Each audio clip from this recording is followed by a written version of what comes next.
Welcome to the Weird Warriors podcast. I am Max. I am Rich.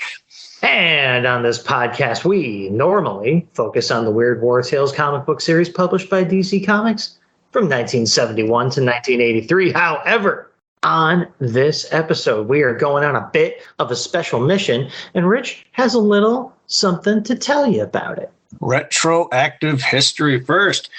Last summer, the organization Dream Flights came into my area. They offer free flights for World War II veterans in vintage open cockpit Stearman biplanes, which were the primary trainers of the era. A Navy World War II vet buddy of mine, Charlie, wanted to go flying but had no way to get there. Yeah, the hell you don't. I took the day off work, dressed up in my World War II uniform, picked him up, and drove him to the airport for his flight. It was hard for a 90-some-year-old man to squeeze into that cockpit, but he did it and had an awesome flight. Fast forward to a couple weeks ago. I'd refused his offer to pay for gas money, so he repaid me a different way. He got me a present off eBay, a 1945 edition of Mail Call, M-A-L-E, by Milton Caniff. 112 standalone GI comic strips featuring the effortless war activities of Miss Lace, a hot little number doing all she can for the morale of the enlisted U.S. servicemen. This thing is amazing. I could leave this thing laying out in an encampment. My dad has a first printing of At the Front by Bill Malden that this will look great next to. Incredible pickup. Also, as mentioned in Weird War Tales 28, Max mentioned seeing some sort of shrunken head toy as a kid. I went looking upon listening to the episode and being reminded, knowing Max wouldn't, Vincent Price shilled shrunken head kits in 1975. The head was an apple which, when exposed to a lamp, would shrink up and you could apply eyes, lips, hair, etc. Two sellers on eBay wanted $150 and $400 for it. Vintage Vincent Price kitsch? Tempting. Very tempting. Intel Report, Jack Boot and Iron Heel, a 4-issue miniseries by IDW that ran from June to November of 2016, created by Max Milgate. Englishman Eddie Iron Heel Neal's promising career as a footballer was cut short with the outbreak of World War II. No longer expected to shoot goals as a center forward for West Ham United Football Club, now he's expected to shoot down Nazis as a tail gunner in a Lancaster bomber. Shot down over Germany, Neil is captured by a Nazi patrol and sent to Lungolt's Lufzig, a POW camp within the walls of a medieval castle on the shores of a frozen lake. It's not long before unexplained incidents begin to occur within the castle. As fear spreads and the death count climbs, it's clear that something supernatural has been unleashed. And hey, when I visited the Grand Comics database to check some info for this Intel report, I discovered they had no cover scans on file for the miniseries. Well, let me help you out there. Once again, dear listeners, the Weird Warriors podcast is doing its best to make your comic experience more fulfilling. Moving on to the episode in question, visiting the next 5. All-American Men of War, GI Combat, Our Army at War, Our Fighting Forces, and Star Spangled War stories are collectively known as the Big 5, and were well represented in the first 7 reprint issues of Weird War Tales. But DC turned out 5 other war comic series after those first 5 premiered. I've always called them the next 5. All Out War, Blitzkrieg, Captain Storm, Men of War, and Weird War Tales. We visit Weird War Tales almost every episode of this show, and with 124 issues, it was by far the most successful title of the next 5. So we're going to this episode to acknowledge one story from each of the other 4. Yes, we will. But first, after all of that information gets digested by our listeners out there, we'll let them chew on it and take a small podcast promo break. Spotlight yet another fantastic show out there in the podcast sphere. And when we get back, we'll be taking a look at the first of the next 5. Who's there? Hyperion to a satyr. And we're back. So, as I said before the break, we're going to start taking a look at the first of our spotlighted issues of the next 5. And that's going to be a story from a title known as Blitzkrieg. Issue number 1. The story is called Enemy It's 11 pages long. Script is by Bob Conager. Art is by Rick Strada. Synopsis for this story goes a little something like this. This is Radio Warsaw. As long as you hear our national anthem, you will know that Warsaw has not fallen beneath the boot of the Nazi invader.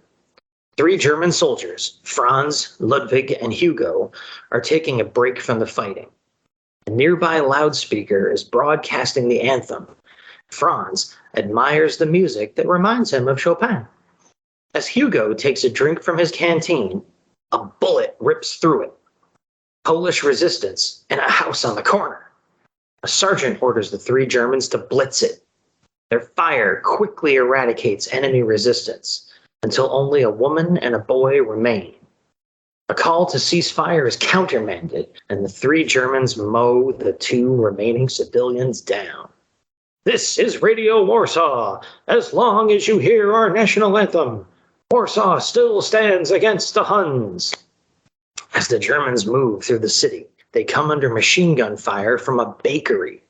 Hugo and Ludwig dodge the fire and get close enough to lob potato mashers into the window. 3 Poles look in horror at their deaths before the grenades explode. Amazingly, 2 of the Poles survive the blast and greet the charging Germans with pistol fire. 3 Germans rake the Poles with MP-40 fire and clear the bakery. Breaking the action, they sit among the Polish corpses and enjoy some bread as civilians flee outside.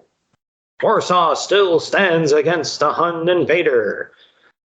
A young boy carrying a violin case sticks his head inside. Mr. Borsky, get out of the bakery, quick! His plea is cut short by a burst of fire from Hugo. Franz chews him out. You shot a civilian! Have not our own men been shot by civilians? He retorts. Ludwig piles on. I'll bet your civilian was carrying explosives in his violin case. Franz opens up the case, pulls out a bullet-riddled violin. At that moment, a tank rumbles up.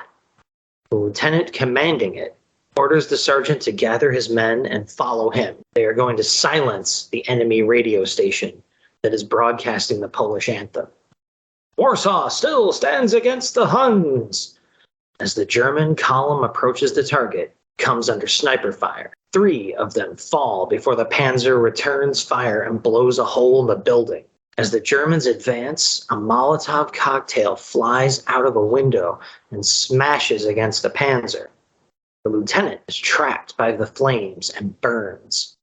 3 Germans charge through the opening in the building and engage the 5 Polish defenders they find there. 1 is a woman. The radio announcer broadcasts to the last. This is Radio Warsaw. As long as you hear the Polish national anthem, Warsaw still stands. Ugh! A last burst from Hugo destroys the record that plays the anthem. The song is kaput. So is Poland. And as the Germans continue their advance through the streets, an old man looks down on them from his apartment window, places a record marked Polish National Anthem on his record player, moves the needle to play it. Killjoy, page 1, panel 1. Sigh. They have that weird red and blue swastika banner that's often portrayed in the DC books flying over Poland. Not a good start for a book about the German side of the war. Also, the 3 main characters are all carrying MP-40 submachine guns. This early in the war, most everyone probably would have been carrying the Kar 98K rifle. But on page 5, panel 3, a Polish fighter is firing a Bren gun. I'd love to know how he got one of those in September of 1939. Comments and commendations. Rick Estrada did a lot of work in the DC war books, if I remember correctly, but I've never really cared for it. It just has this weird cartoony style to it that often detracts from the story, for me anyway. That said, you don't see a single Nazi armband in the story, so power to them. There's one on the Kubert drawn cover, but no, that's the cover. Of course, that might not be Nazis at all, but Wehrmacht. Not that portrays them in any better a light. As the war in Ukraine grinds on, this story resonates with it. There's a reason Poland is sending so much assistance to that fight. Page 6, panels 5 and 6. Our three protagonists enjoy lunch sitting with the bodies of the men they just killed while Bruno exclaims, "War's not so bad." Sometimes. I dwell on that one for a bit. At page 8, panel 2, a somber Franz holding the bullet-riddled violin that belonged to the kid Bruno had just gunned down. I get the idea you're supposed to sympathize a bit with Franz. He seems to be the conscience of the three.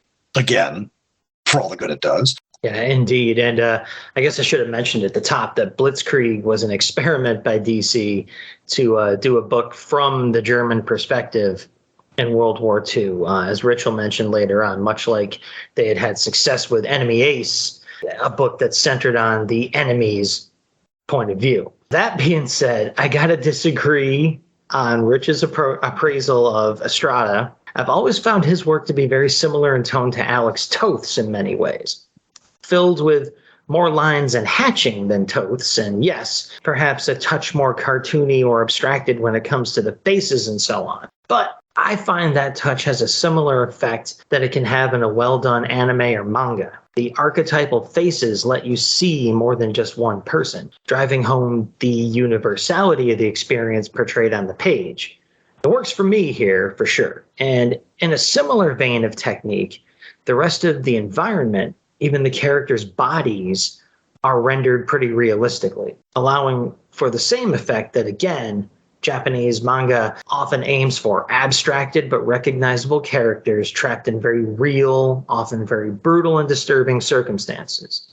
For me, this quality in the art helped hammer the horrible messages of this story home even harder. The callousness of the soldiers on display, especially in that scene amidst the ruins of the bakery that you mentioned, is contrasted sharply by the staunch resistance of the Polish people. This one is really going to stick with me. And going to talk about the comic in general. Blitzkrieg ran for only 5 issues, from January, February to September, October 1976. I don't know if Conger and company were trying to capture some more of that Enemy Ace magic in 1976, but this title was doomed to failure. Killing civilians, murdering prisoners, disrespecting the dead. Who wants to read that? Alan Asherman did write some interesting articles in the title about the decision to run this book, and asking the question if Nazism was still around. Issue 3. Hint. It is. Even about 45 years after he wrote the article, and they ain't hiding as much as they used to. They did backup stories about the Huns, too. Not a bad book, but like I said, this ain't Hans von Hammer. All right, so that's our first of the next 5. And since we've covered that, well, we're going to move on and have Rich take you through the second of our spotlighted issues from the next 5. Men of War, number 11, Bergstatten. 12 pages, script by Roger Mackenzie, penciled by Dick Ayers, inked by Romeo Tangal. Captain Ulysses Hazard, a.k.a. Gravedigger, climbs up a stone wall with rope coiled around his shoulder and a knife in his teeth. Reaching the top, he sees Bergstatten, a Nazi death camp with chimneys billowing black smoke into the sky. He quickly kills the sentry he finds there and tosses the body over the wall, where 4 children carrying MP40s wait. Tossing the rope down, Gravedigger helps the kids climb atop the wall. The kids are searching for their mother, Anna, and Gravedigger felt obligated to join them on their mission to give them a chance to survive. As the kids run off to search, another sentry approaches, mistaking Gravedigger for the dead guard, and begins to make small talk about how well the war was going. Gravedigger stuns this new guard with a pair of savage lefts and is shocked to discover that the guard is just a kid. He warns the guard to keep quiet, or else. The guard protests. "You can't do this. The Fuhrer has said I am an Aryan, one of the master race, and I'm a Gravedigger, son." Hazard cuts him off with a wave of the knife. "But right now I'm looking for a lady. Her name's Anna." Gravedigger shows the sentry a photo of Anna in a locket, who doesn't remember seeing her. However, she is attractive. For a Jew. If she lives, Kruger would have her. Von Kruger, the Surgeon General of the camp, and the guard points out the hospital below. Gravedigger pulls the guard down just before a searchlight passes over them, and the guard exclaims that the Führer himself had supervised the construction of Bergstatten. It's a fortress. There's no hope of escaping alive. Meanwhile, the children are searching the camp for the mother with no success. Discovering a barracks filled with sickly female captives, Marie, the oldest child, orders the 3 other kids to get the prisoners to the train as Captain Hazard had instructed. There's one more place she wants to check as she heads for the hospital. Gravedigger, dragging the young sentry with him, kicks down the door of the hospital. Challenged by a guard, Gravedigger pushes the captive out of the way and mows the guard down. The kid doesn't understand why the Americans saved his life if they were enemies. Continuing the search, they find the room where von Kruger keeps his patients. Opening it, the 2 men are shocked to discover Anna unconscious, hooked up with wires to a beeping machine. Gravedigger grabs the sentry and demands to know what von Kruger has done. The young sentry begins to cry. I didn't know it would be like this. They said it was just experimentation. An old man beside Anna spoke up. Kruger said our kind was inferior, and he swore he'd prove it. Clinically, he started with my toes, Captain. But what he did to that poor girl, God, it was unspeakable. And even now, he won't let her die. His damnable Nazi machines keep her heart beating. But her soul, Captain, her soul is gone. Please, we can endure no more. Take your gun, Captain, and end our torment. I beg you, Captain, end it now. Gravedigger cocks his MP40 and aims it at the old man, then sprays the ceiling instead. No, I can't play God, damn it. Not like this. Of course you can't, Schwartz. Now drop your gun, schnell. Von Kruger, armed with a Luger, stands behind Gravedigger. He drops his weapon. You are no more a god than this Jew. But that's where we differ, you and I. Because I say when she lives, and I say when she dies. And he aims his Luger at Anna's head and fires, as Gravedigger yells, no! Von Kruger hands his smoking pistol to the sentry. Kill him. Prove you are a Nazi and a god. Send him to hell. The sentry raises a Luger at Gravedigger and whispers, I am a Nazi, mein General. The pistol fires, and he finds his voice again. But I am not a madman. Von Kruger clutches his chest in shock and falls to the floor as the young sentry continues. I am not a god. I'm a fool. I thought I was fighting for a better world. Gravedigger recovers his weapon as Marie walks in the door. Mama, she screams as tears run down her face. Gravedigger stops her. No, little lady, that ain't her. She escaped a long time ago.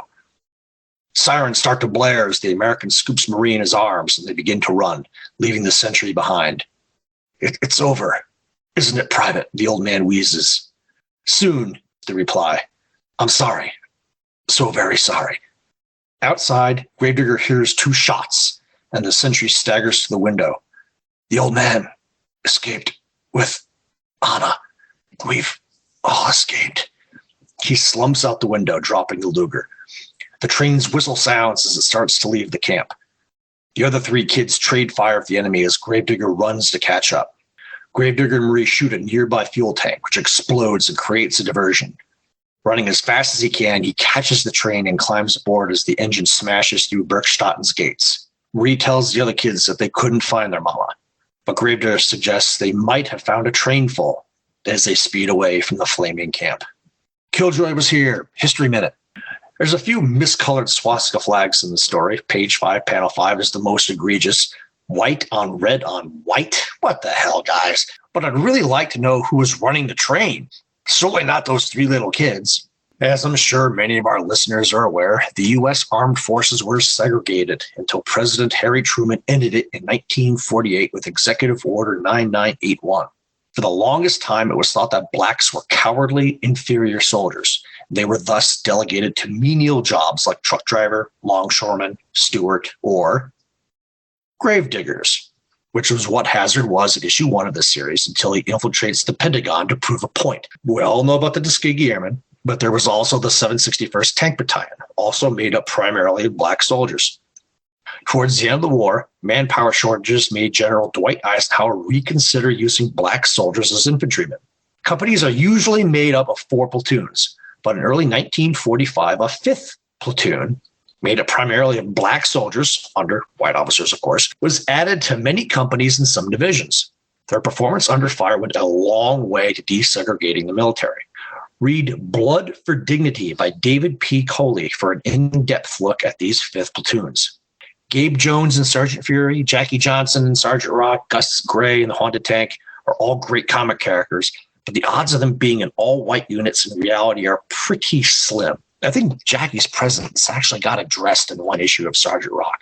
All right, very cool. So moving on to the comments and commendations, I'll kick it off. And I got to say, there were some confusing storytelling moments for me in these pages. On page 2, when Hazard tosses the guard over the wall, I thought the body was landing inside the camp the way it was set up, and I was left wondering why there was a young woman and a couple of kids wandering the grounds armed with guns. I guess this would have been less of a problem to those who'd read the previous issue, which is another nitpick I have, especially for a comic of this vintage. There is precious little of the every issue is someone's first work being done in the scripting or editorial captions here. Also, when Hazard discovers Anna, then the old dude sits up and starts talking on the other side of the room. It would have been nice to have more of an establishment that there was another prisoner in the room. At first, I thought that Anna looked pretty good from a distance, but looked like hell up close. And if Kruger had done horrible stuff to Anna before leaving her on life support, it must have all been from the waist down or something, which is disturbing. Add to that the fact that Marie and Anna looked to be exactly the same age, and there was just a ton of visual confusion going on here for me. And to add yet another gripe, I got really tired of Hazard calling Marie little lady every time he spoke to her. Kind of like how a certain Captain Hunter constantly refers to someone as a Cupid doll in another series.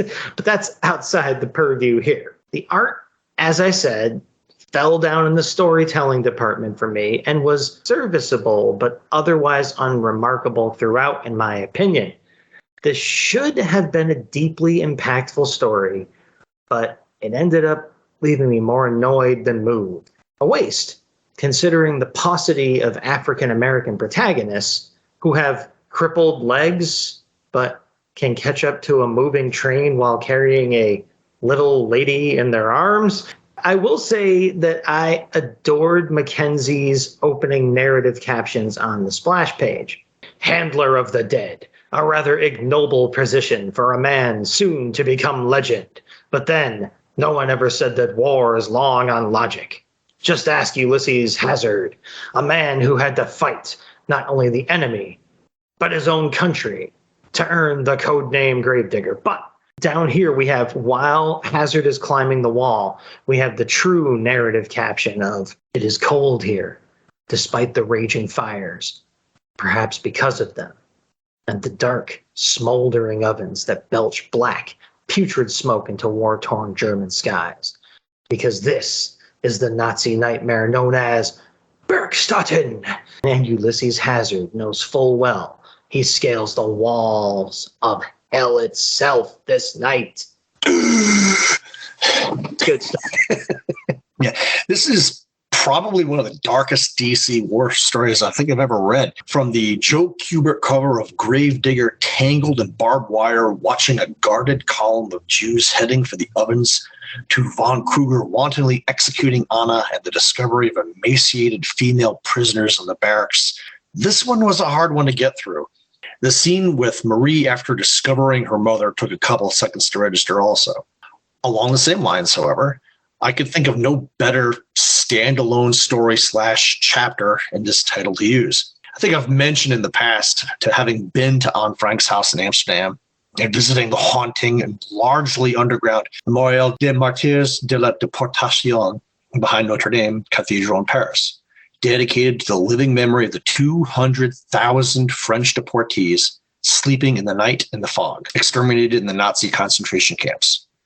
Never forget, the world said after the war, But here we are in 2023 with anti-Semitism incidents at record highs in the U.S. I have way too many friends and converted family members that are Jewish to put up with that BS. I'm eternally grateful I never saw any anti-vaxxers wearing those Star of David patches because they thought they were being persecuted, because I might not have been able to control my temper. Don't even pretend the two have anything in common. I've also mentioned in the past that I met Dick Ayers before he died and got a total of 6 Big 5 books signed by him. He's an underappreciated talent. Favorite panels? I'll say page 2, panel 1 of The Camp. Smoke pouring out of the stacks and bodies piled up in and next to a mass grave as a train delivers more prisoners. And page 8, panel 5. The agony in the old man's face as he begs Gravedigger to shoot him. The comic. Men of War ran for 26 issues from August 1977 to March 1980. The fun thing about this title was that there were a lot of Enemy A stories in the back. I had Larry Hama sign issue 8 of the run for doing the pencils for one such story. But the stories ran over multiple issues, which made it hard to select one for this episode.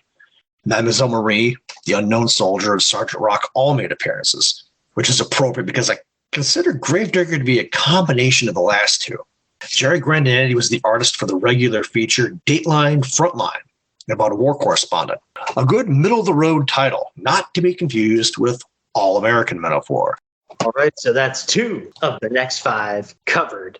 And to kick things off for the third feature of the next 5 special, I will start us off with Captain Storm, number 17, a little story called First Shot for a Dead Man. It's 14 pages long. Script is by our good buddy Bob Conager. Art by Irv Novick. Synopsis part 1. It was a little something like this. Captain Storm and PT-47 recover the body of an American soldier. Oh, damn. Somebody be really pissed at me right now. Well, he's dead too. Recover the body of an American sailor floating face down at sea. The sailor's eyes are still open, and there was something about his face that spoke to Captain Storm. Storm could almost imagine the sailor speaking to him. I was killed without firing a shot at the enemy. Help me make my death mean something. Help me fight back just once. And it won't be as if I've died for nothing. Help me. The body is taken below as Storm convinces himself that the heat was getting to him. Suddenly, a Japanese destroyer appears and opens fire on the PT-47. Shells explode all around as Storm orders an attack run and launches 2 torpedoes. Japanese fire destroys 1, but the second runs true and slams into the enemy ship. PT-47 speeds off as the destroyer sinks stern first. Later, Storm sat with the blanket-wrapped body of the dead sailor and apologized that he couldn't have fought in the last action. Again, Storm thought he heard the sailor reply, help me fire a shot against the enemy, so I will not have died for nothing. If you were like me, tossed like a useless rag from your torpedoed ship, I would help you strike a blow against the enemy. Help me. Storm returns topside, muttering that you can't win an argument with a dead man. At that moment, the PT boat lurches, and the helmsman called out that they were running aground. In the middle of the Pacific? Impossible! A Japanese sub surfaces directly under them, lifting the PT-47 clear out of the water. As enemy sailors swarm out of the sub, Storm orders his crew to prepare for hand-to-hand combat. The 2 crews fight eyeball to eyeball until the Japanese retreat to their sub and dive. Almost immediately, a torpedo slices through the water towards the PT boat. Storm orders a hard starboard turn, and the tin fish barely misses. They drop a depth charge in return, and the sub, blown in half by the charge's explosion, breaks the surface before sinking forever. Again, Storm goes below to talk to the covered dead sailor, And again, he hears the sailor's reply. I'm not going to do what you did, Max. I'm sorry. I did nothing. You've got to help me strike just one blow against the enemy so I won't have died in vain. Help me. You're the only one that can. Heading back to port, Storm's JG reported that all the onboard water had gone bad and they needed to stop somewhere to get more. Fortunately, there was a tiny island nearby that was listed as friendly. Hours later, PT-47 stopped there to get fresh water. The crew wondered where all the natives had gone. They soon find out as the water detail hears their boat come under attack. Lagging behind his running crew because of his wooden leg, Storm is attacked by the Japanese troop commander, waving a katana. Storm's pistol jams, and the enemy officer uses his sword to knock the useless weapon out of Storm's hand.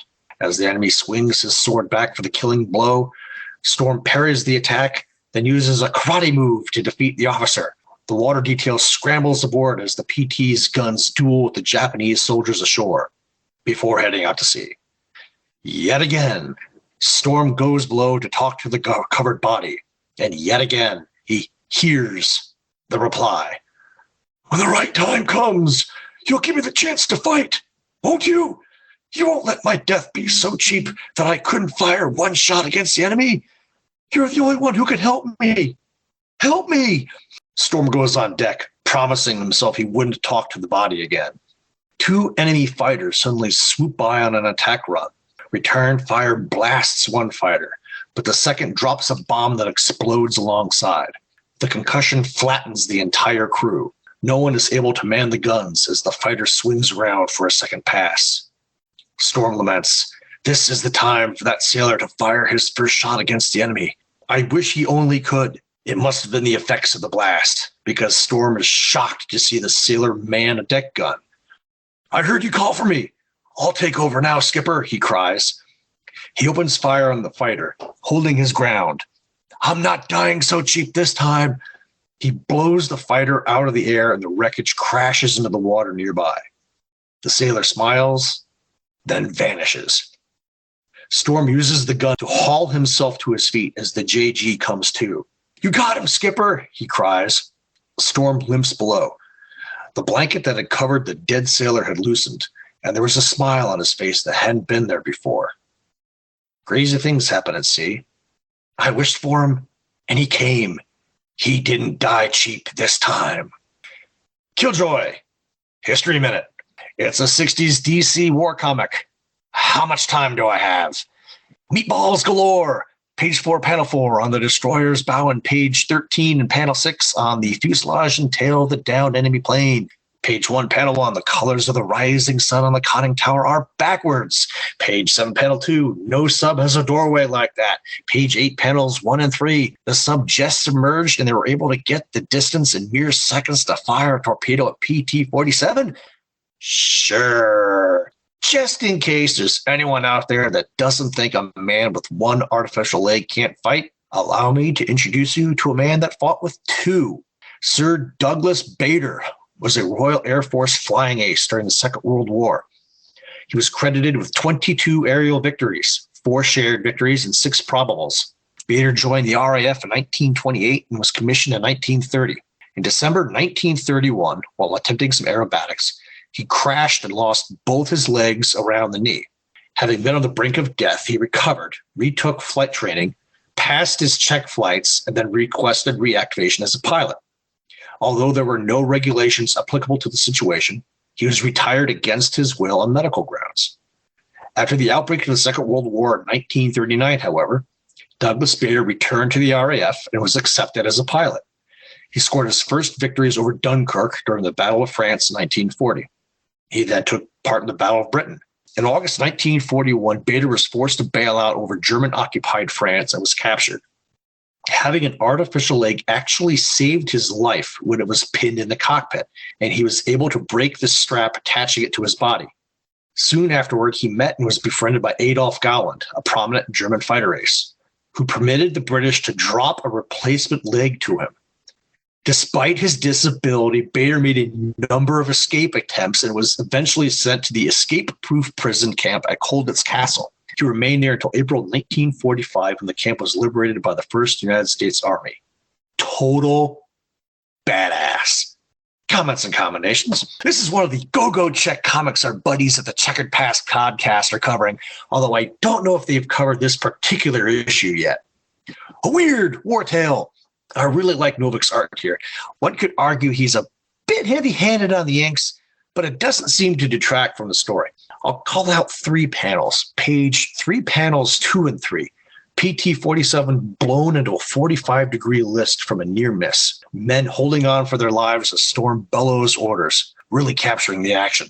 Page 7, panels 1 and 2. The classic whack, wham, thud, free-for-all between the two crews is everything you could hope for. And page 13, panel 3. Battle smoke swirls around the resurrected sailor as he answers Storm's call. Right on. As usual, I have to stop and thank you for digging up that spotlight on Vader, the baddest man in the whole damn town. That is incredible. And as usual, some of the stuff you dig up for the History Minutes is crazier than the stuff we read in any of these comic books. so just fantastic. Like that blows my mind. So in the same vein, this was a really fun comic book for me, in spite of all the nitpicking I'm about to do, or in part because of something. First of all, the art by Novik seems so desperate to look like Joe Kubert's work that it seriously overdoes it with the emulation of some of Kubert's works. Foremost of all is the addition of seemingly hundreds of arbitrary lines on characters' faces, especially Storm's. Page 3, panel 5 being perhaps the most egregious example. One of the nitpicks that added to my enjoyment was the fact that the story could have just as easily been entitled Captain Storm's Inevitable Psychotic Break. His conversations with the dead soldier's corpse are just increasingly unhinged as they go on.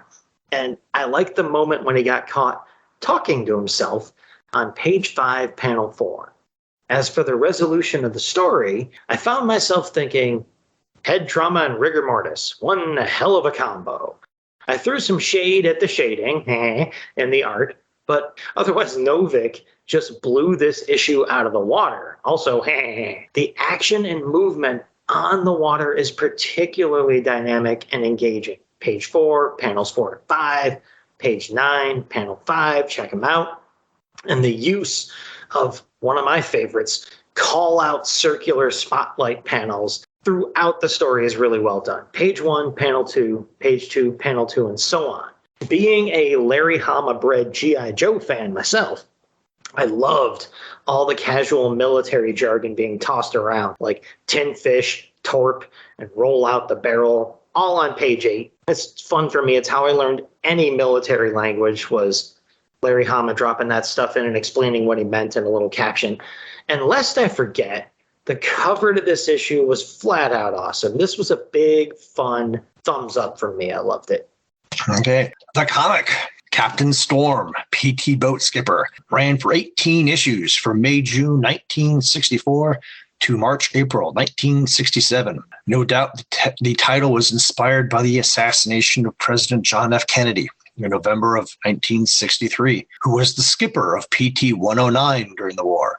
I read the book PT-109 by Robert Scott Donovan and made the model kit, as did everyone in the 1960s. The popular sitcom McHale's Navy ran from 1962 to 1966 and centered around PT boats also. Like the swastika armband and the field gripe I always have, Captain Storm had a bunch of repeating issues. PT-47 was sunk any number of times, but Storm was always given a new boat with the same number. This isn't the haunted tank where you can just get a new tank when the last one gets blown up. New boat, new number. Yeah, I know, comic book familiarity, whatever. And also, Captain Storm is not a captain. The railroad tracks he wears in the Navy represents a lieutenant. But on page 3 here, he is repeatedly shown wearing only one bar, which is an ensign or a junior grade lieutenant or JG. A captain in the Navy is a full bird colonel in the Army, a fatal mistake non-Navy types have no doubt made countless times, and the score PT-47 ran up against the Japanese Navy is totally unrealistic. But that's not what a war comic fan in 1966 cared about. A fun title all around. And hey, here's a fun fact. The Losers began in 1970 and came from an in-house joke stemming from the fact that all of its members had lost their titles or headlining gigs in them. Storm folded in 67. Johnny Cloud's All-American Men of War was canceled in 1966 after 116 issues. And Gunner and Sarge were booted from featuring Our Fighting Forces in 1965, which folded in 1978 after 181 issues. Yeah, it's worth noting, as late as I discovered them, the Losers were always a favorite team of mine. Maybe I was just drawn to them by the name, like I was drawn by the name the Doom Patrol and other underdog-sounding things like that. But to find that I enjoyed an issue of Captain Storm so much kind of shows that I would have liked probably all of these books, because I liked when they all teamed up in the Losers. That was a heck of a third title. And for this fourth and final title of the remaining next 5, I'm going to kick it off. This one's a doozy, so hang on tight. This is All Out War #1. The title of the story is The Origin of the Viking Commando. This is an 18-pager, script by reliable Bob Conager, art by super accurate George Evans. Synopsis for part 1, called D-Day for a Viking, goes like this. A jeep carrying Major Graham and 3 other GIs through a foggy Norman countryside strikes a landmine as it approaches a wooden bridge over a river. The Major and another GI survive the blast, and a unit of SS attack to finish the dazed Americans off. An unearthly cry startles the Major as a blonde, bearded Viking waving an axe suddenly attacks the Germans. "Ho, mighty Odin! You have heard my plea, even in distant Valhalla's halls, to battle the Huns again." One German is knocked into the river with a mighty swing. Deflecting the enemy fire with the blade of his axe, Iron Fang, the Viking continues his attack and pushes 3 more into the river. The battle continues underwater until the foe are either killed or swept away. Pulling himself ashore, the Valkyrie Faye steps out of the mist. "Now, Valoric, you must let me bear you to Valhalla. It is my task." "Not until my heart stops beating," he replies. "O mighty Odin, come out of the mists, hear my tale and judge." Odin obliges, and Valoric begins to tell his tale. Flashback. Valoric, his longship, sailed along the coast of the Huns' land on a mission to free King Sigro and his daughter Tella, I don't know. They will either succeed or Odin will see the Vikings die a warrior's death. Part 2, One-Man Army. The Vikings climb a rock face, surprise the enemy, and liberate the king and princess. As Thela wraps her grateful arms around Valoric, he senses a presence in the room. He cannot see the jealous Valkyrie Faye watching the two embrace. Leaving the castle in flames behind them, the Vikings race back to their longship, only to see their way blocked by the Huns. The Vikings tear into the Huns, giving the king time to escape the princess. They can see their dead being carried off to Valhalla's eternal halls by the Valkyrie maids. The Vikings fight well, but the Huns are too many. Soon only Valoric remains, and he falls, badly wounded. Faye eagerly swoops in to carry him to Valhalla, but a mighty wind buffets them and drives them away from Valhalla in a swirling vortex. They land in a grassy field next to a bridge by a stream. Valoric stirs, and Faye is shocked. You are not dead?" "I seem to have slept in eternity, and time heals all wounds," Valoric replies. He is startled to see a jeep drive by and wonders what kind of strange cart that is. When the Germans pour out of the woods to attack the jeep survivors after it hits the mine, Valoric recognizes them as Huns. "I can smell their kind, no matter their disguise," and attacks. Back to the present. Odin listens thoughtfully to Valoric's strange tale. Valoric doesn't care where or when he is. He just wants to battle the Hun. Faye claims Valoric is hers to escort to Valhalla. Odin offers his stern judgment. Faye had tried taking Valoric to Valhalla before he was truly dead. A cosmic storm wrenched them out of time to this place. They will both stay here as exiles until Valoric dies. Only then will either of them be allowed to enter Valhalla. Then he vanishes. Major Graham can't see Faye as he runs up to Valoric. I need a guerrilla fighter like you on our side. Unofficially. Only brawlers like you can win against the Nazis. Nazis? What tribe is that? Valoric asks. Tribe? Well, World War I, they were called Huns, but Huns? They are a Viking's mortal enemy. Gladly will I meet them in combat. As Faye watches, the Major places his arm on Valoric's shoulder as the two men walk off. As long as you fight like a one-man army, you can call yourself a Viking commando for all I care. I love that part where they say the title in the story. So, synopsis part 3 is called Tank versus Titan. Trying to get Valoric to join a modern army is met with limited success. He refuses to cut his hair and still prefers throwing Iron Fang to firing rifles and Tommy guns. But a radio call comes in. 2 companies of GIs are trapped in a forest, being slaughtered by rockets from a castle they were sent to occupy. They need help. Worse, the Germans are monitoring the American transmission. They break in with a call of their own from Countess de Lisis. Her family and all of the villagers are being held captive in the castle. Any counter-bombardment by the Americans will kill hundreds of innocents. Major Graham slams his hand on the radio. It's a no-win situation. Valoric has overheard the exchange and swears to seize the castle by mighty Odin or be slain. He's dressed like a GI now from the waist down. From the waist up, he still has his fur overshirt, long hair, and a blonde beard and mustache, but has discarded his horned helmet. Grenades hang from his belt, and he clutches Iron Fang and a knife in his hands. Valoric runs into the forest, and Faye follows, eager to carry him to Valhalla to be hers for all eternity. Not sure that's how it works, Faye, but we're moving on. Later, as a German tank bears down on outmatched GIs, Valoric leaps down on it from a tree. As Faye watches, the stunned tank commander fires a hasty burst from his MP-40 before being dispatched by Iron Fang. A second swing from Valoric's axe jams the tank's hatch open, so he can drop in 2 grenades. Running off as the tank explodes, Valoric stops at the castle's moat and pitches Iron Fang at the drawbridge. The axe is embedded in thick wood. Valoric then throws himself over the moat and catches himself by Iron Fang's handle. Using his knife and axe, Valoric pulls himself hand over hand up the drawbridge until he gets inside the castle. Running up a flight of stairs, he sees the shadows of Germans on the curved wall coming towards him.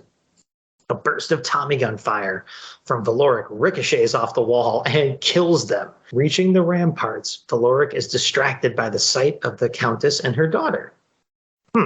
And doesn't see the Germans behind him before being knocked unconscious by a blow to the head. The German officer decides to have some fun. He orders Valoric placed in a vintage catapult on the rampart.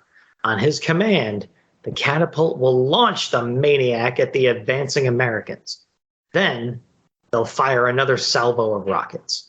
Far below, Major Graham has joined the GIs and sees a flailing body sailing through the air from the castle's ramparts. Graham assumes it's Valoric, and as the body slams into some nearby rocks, laments it was a terrible way to die. In actuality, Valoric had come to in time and had grabbed the German officer. He dragged the German onto the catapult, then rolled away as the catapult launched. Valoric then scoops up his Tommy gun, hoses down the nearby Germans before lobbing a grenade at the rocket launchers. Grabbing the 2 civilians, Valoric dives for cover as the massive explosion destroys the enemy position. Later, as Major Graham congratulates Valoric at the castle's entrance, Faye simmers nearby. Laugh now, Valoric. You've cheated death and me again, but I will take you sooner or later to Valhalla. Killjoy! This has been addressed in the past that Viking helmets didn't have horns, as Valoric wore in parts 1 and 2. In the 1800s, Scandinavian artists like Gustav Malmström depicted Vikings in horned headgear. This may have been due to the discovery of the aforementioned horned hats, or from Greek and Roman accounts of northerners wearing adorned hats. Those Greek and Roman accounts predate the actual Vikings. Perhaps the person most responsible for popularizing horned Viking hats was Carl Emil Doppler, the comic designer for Wagner's opera Der Ring der Nibelungen. His Viking costumes featured horned helmets. This style was later repeated in the famous Bugs Bunny cartoon, What's Opera, Doc? Continuing the famous image. The horns' practicality in actual combat is dubious at best. Sure, they could help intimidate enemies and maybe even poke out a few eyes, but they would have been even more likely to get entangled on a tree branch or embedded in a shield, or worse, given an enemy something to hold on to. And I suppose I can nitpick having a vintage catapult all primed and ready to go on the castle's ramparts, too. Yes, I suppose you can. I love the image of a Viking riding, and the horn gets caught on a branch overhead and just yoink. Well, that happened. So, that being said, comments and commendations will start like this from me.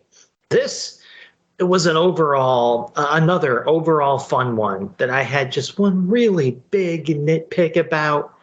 That being those damned or verdammt translation captions. They suck. I don't know who had the idea to break with the comic book tradition of putting the foreign language in brackets and having one asterisk leading to one caption that says translated from the fill-in-the-blank language each time a non-English bit of dialogue appears for the first time, but whoever it was, they were hopefully drowned in hate mail about it. This technique is used throughout the story, and it brings the reading experience to a halt every single time. So for those of you who don't have the issue on hand, you have full dialogue written out in German, and then a full translation caption saying what that means in English. So double the space in the panel, double everything, just not great. I did end up liking the kind of incongruous 60s sitcom setup of bumbling, love-struck Valkyrie Faye having to watch her chosen, not quite slain, keep on living and potentially loving while she waits around punished by Odin for choosing her slain a little prematurely. And I love a good pun, but man, after Faye and Val come out of the cosmic storm, Val, as Rich quoted, explains his hale and hearty condition with the line, "Time heals all wounds." Even I flinched at that one. So that's on page 9, panel 2. I don't know whether to high-five him or beg Odin to smite him for that one. But one of my favorite moments is the catapulted commando, or was it, that plays out on pages 16 to 17. Panel 2 on page 17 was more than funny enough for me to forgive the extremely clumsy way that the switch was explained. And I love a good split feature cover, and this issue had a great one. And also there's just, as you heard in the synopsis, the crazy action on the part of Valoric. Like, what an incredible unhinged badass he is incredibly entertaining and well drawn. So I'm pretty pleased with this one overall.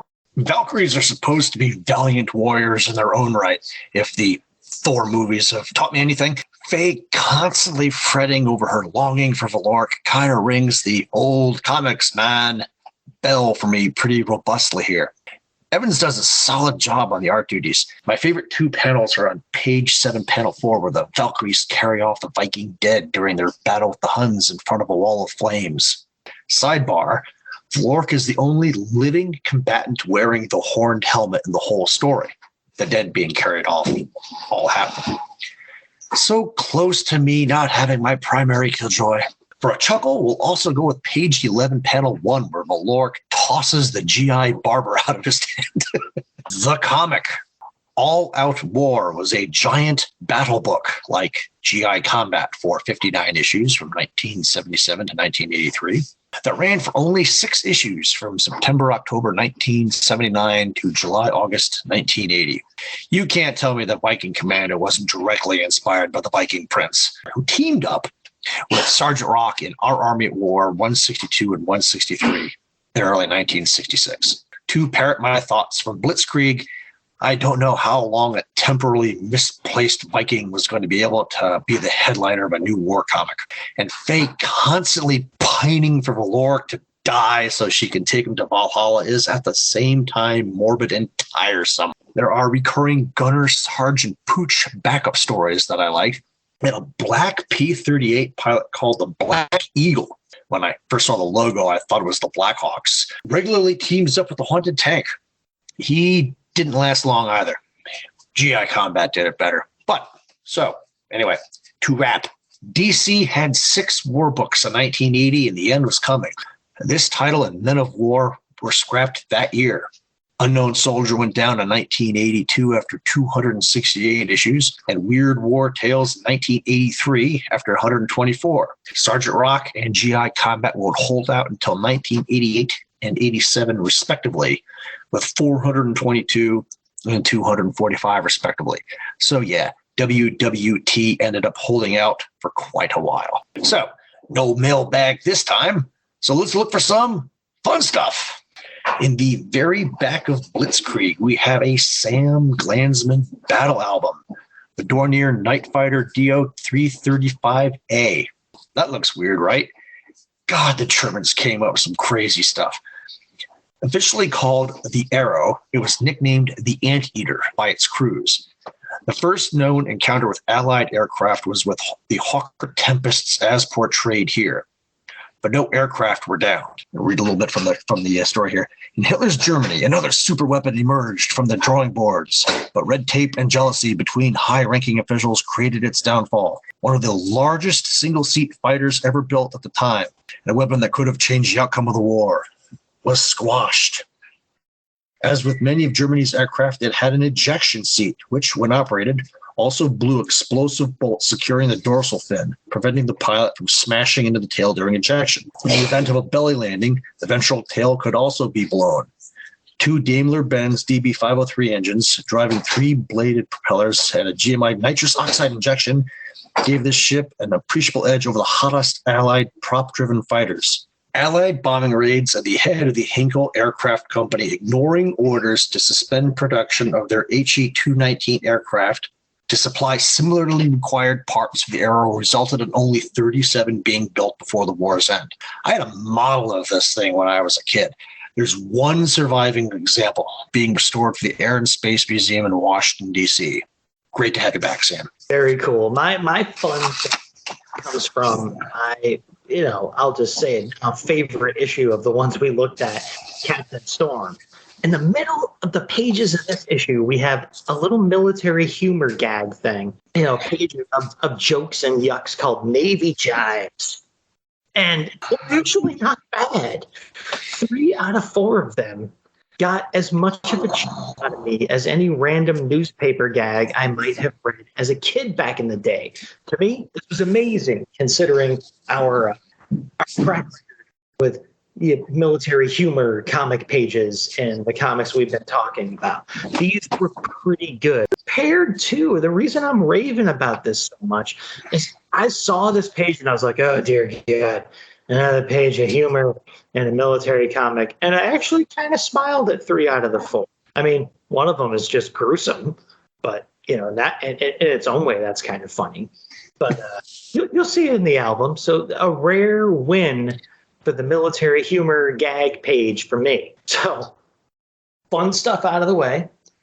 We're going to talk about some more fun stuff. We're each going to pick a spotlighted ad from one of these 4 comics, and I stayed right within the pages of Captain Storm. I didn't go too far into it, actually. This is like right on the inside cover, I believe. This is an ad for Revell Racetracks. So what makes this one special is this is for an enormous racetrack. That's the one spotlighted in the picture. a powered racetrack with slot cars. So you got slots in the track, cars fit into them. You got little controllers that you use to increase the speed or slow them down. I'm sure we've talked about car racing on the show before, but this thing pictured here is a monster. It's obviously an example of the biggest track at the cage.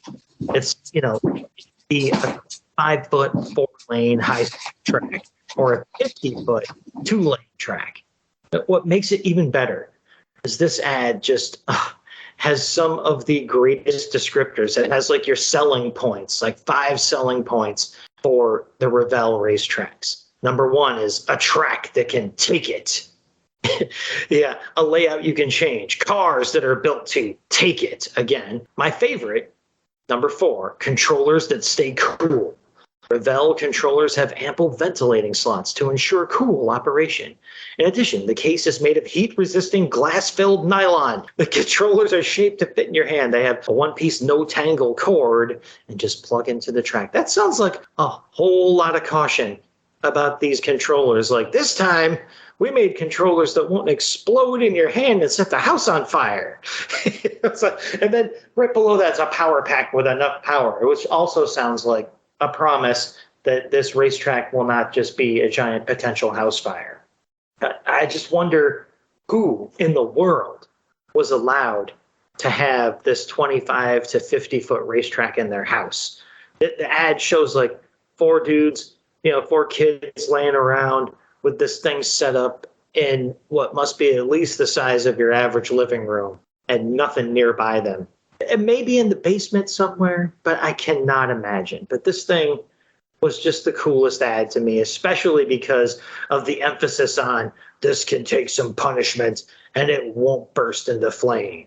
So that one won easily for me.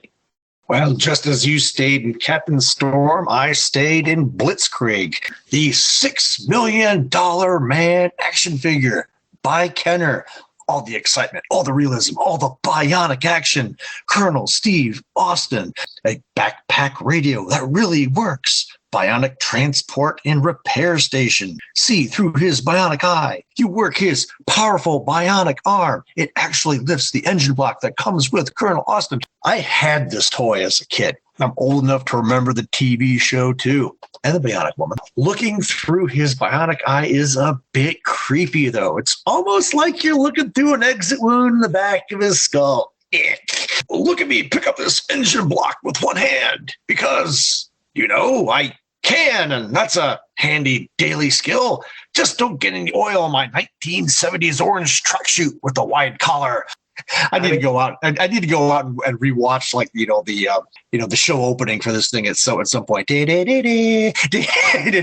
that the bionic noise. It's probably on like Tubi TV or something, man. As far as the engine block goes, if you could, wouldn't you? Right? Just to shake at people to let them know I meant business. Oh yeah, darn kids. I had a bunch of those toys too, the $6 million man, and of course I had to have Max the bionic dog. So just had to. With those super cool 70s ads out of the way, we're going to move on to a regular section we like to call Got a Last Word?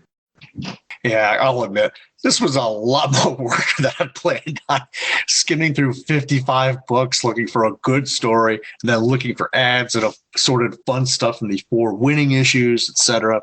Some of the selected stories are pretty long for scripting processes, too.